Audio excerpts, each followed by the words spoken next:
Hi there, and let's get to it. Today we're looking at using audio plugins or VSTs inside of Davinci Resolve. VST, or Virtual Studio Technology, comes in the form of audio plugins that give you advanced control over your audio in Davinci Resolve, with controls such as reverb, EQ mastering, compression, and noise reduction. These plugins can be found on the Edit page inside of your Audio Effects tab of the Effects library.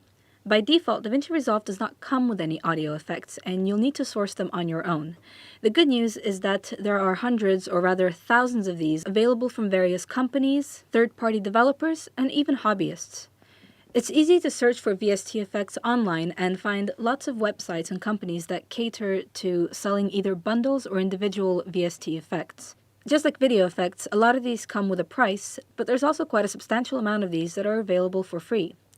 So you can scroll through and potentially find an effect that describes what you need.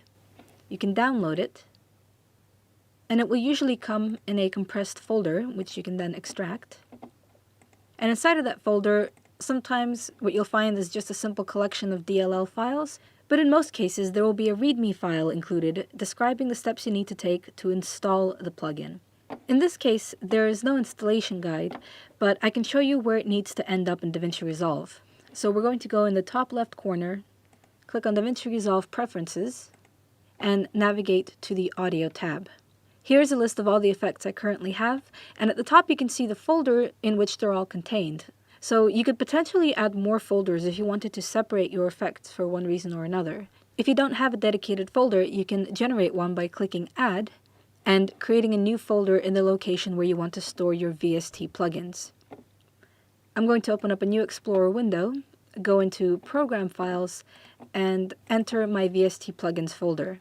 And for this, all I have to do is click and drag the DLL file over in order to add it to this list. However, the effect won't be added to my list of VST effects until I restart the software, which is what I'm going to do now. Now I'll navigate to my edit page where I already have an edit on a timeline, and I'll reveal that the effect that I just installed has appeared in my audio effects. Audio plugins can be applied either to an individual clip on the timeline or to an entire audio track with all the clips contained within. To add to a clip, all you have to do is click, drag, and drop the VST effect onto it. In the bottom left-hand corner, you'll see a symbol indicating that you now have an effect applied to this piece of audio. And if you look in the inspector, underneath the standard volume and pan controls, you will now also have the name of the effect and all of the relevant controls. Just like with the video effects, these controls tend to come with sliders, with numerical inputs, and also with keyframing abilities. At the very far right, we have a reset arrow that can be applied for every individual value or for the entire effect at the top. Just like with the other effects, you can temporarily disable the plugin by clicking on the dot next to the name of the plugin. You can also expand the unique controls for the plugin by clicking on the Custom button in the header. To remove the effect, click on the trash bin. To add an audio plugin to an entire audio track, click on the Track Curve Editor symbol under the number of the track, and then drag the effect onto the track header. Once again, you'll see the same controls in the inspector, but this time, instead of applying to any individual clip, this will be applicable to every clip uniformly. You can also add plugins to the master track in much the same way. I'm Sophie, sorry I'm late, I had to top up my oyster. Chef says the oysters are knockout.